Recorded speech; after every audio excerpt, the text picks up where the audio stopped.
My dad was, in Switzerland still and still in Europe, but his agent, when he made that transition from college to pro, became like a really close family friend.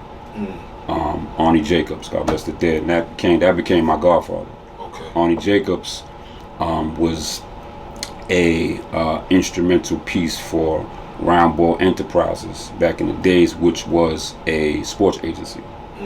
So Mark Jackson, Walter Berry, if you go and do your history, and not you, but I'm just saying in general, if you go and do the history of it, they had a lot of NBA guys, a lot of college guys back in the days.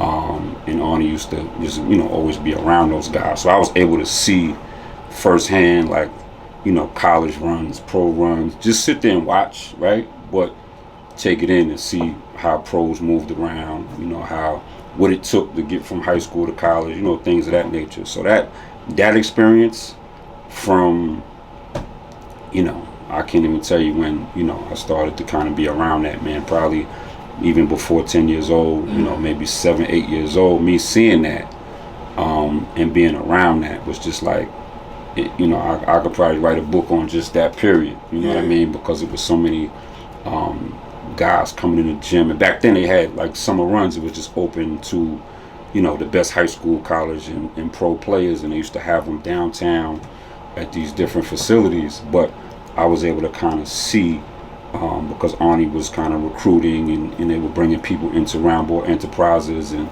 signing guys and stuff like that. So it was a unique experience in itself, because the basketball piece was one thing, but guys, just seeing how, guys getting drafted, guys pulling up in all type of, crazy cars and stuff like that. So seeing both sides of the sports and the business. What would it do crazy for your mind?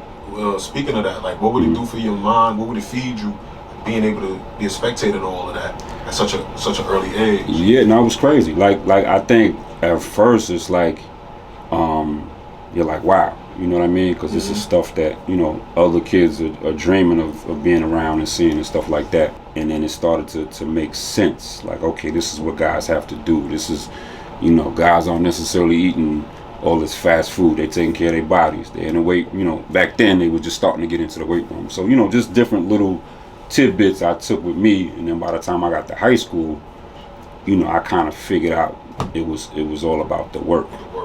You know what I mean? Right. Like, these guys are really working too, because I'm seeing the workouts, right? And I'm seeing the runs, and I'm like, damn, that's why these guys are getting drafted. That's why these guys are